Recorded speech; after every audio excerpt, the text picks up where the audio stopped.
High, আমি তনুশ্রী।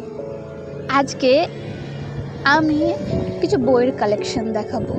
বুঝতে পারছি তোমরা সবাই রেগে যাবে যে এটা মিনিয়েচারের জিনিস থেকে বই কোথায় ট্রান্সফার হয়ে গেল। আরে কিছুদিন ধরে কাজ করা হচ্ছে না, তাই ভিডিওটাও দেওয়া হচ্ছে না, তাই ভাবলাম আমার কিছু বইয়ের কালেকশন আছে, সেগুলো তোমাদেরকে দেখাই। প্রথম যে বইটা, ওটা আমার খুবই প্রিয় বই। এমন নয় যে আমি খুব পড়ে আমার প্রিয়, ওটা আমি একটা ইংলিশে ভালো মার্কস পেয়ে দাদা আমাকে উপহার দিয়েছিল, সেই জন্য খুব স্পেশাল। সেকেন্ড বইটা সবে নিয়েছি, এখনও পড়া হয়নি। থার্ড বইটা পড়া হয়েছে অর্ধেকটা। এটা রবি ঠাকুরের বউয়ের কাহিনী।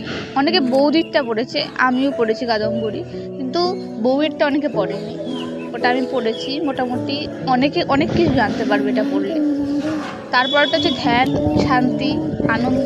এই বইটা তো এই জেনারেশন জন্য একদম পারফেক্ট, এগুলো পড়াই উচিত। আমিও পড়েছি, পুরোপুরি পড়া হয়নি, কিন্তু অর্ধেকটা পড়েছি। এই বইটা হচ্ছে কি, তারপরের বইটা হচ্ছে কি উপনিষদের অমৃত। এটা অনেক পুরনো বই।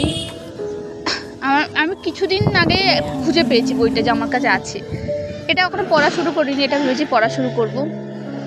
আর তারপরটা হচ্ছে ঈশ্বরকণা। এটা আমার দিদির ফেভারিট বই। ও বলে যে ওর যখনই কিছু ভালো লাগে না, অন্য মনস্ক সব কিছু হয়, তখন বলে ওই বইটা পড়ে। জানি না এর মধ্যে কী আছে, আমি এত মাথা মুন্ডু বুঝি না, অনেক কঠিন কঠিন শব্দ ব্যবহার করা। আর এই চাণক্যনীতিটা তো আমি কদিন আগে কিনেছি, কিন্তু মলাট করে ফেলেছি, এতে বইটা নষ্ট না হয়। তোমাদের ভালো লাগলে লাইক, শেয়ার, কমেন্ট করো। আজকের জন্য টাটা।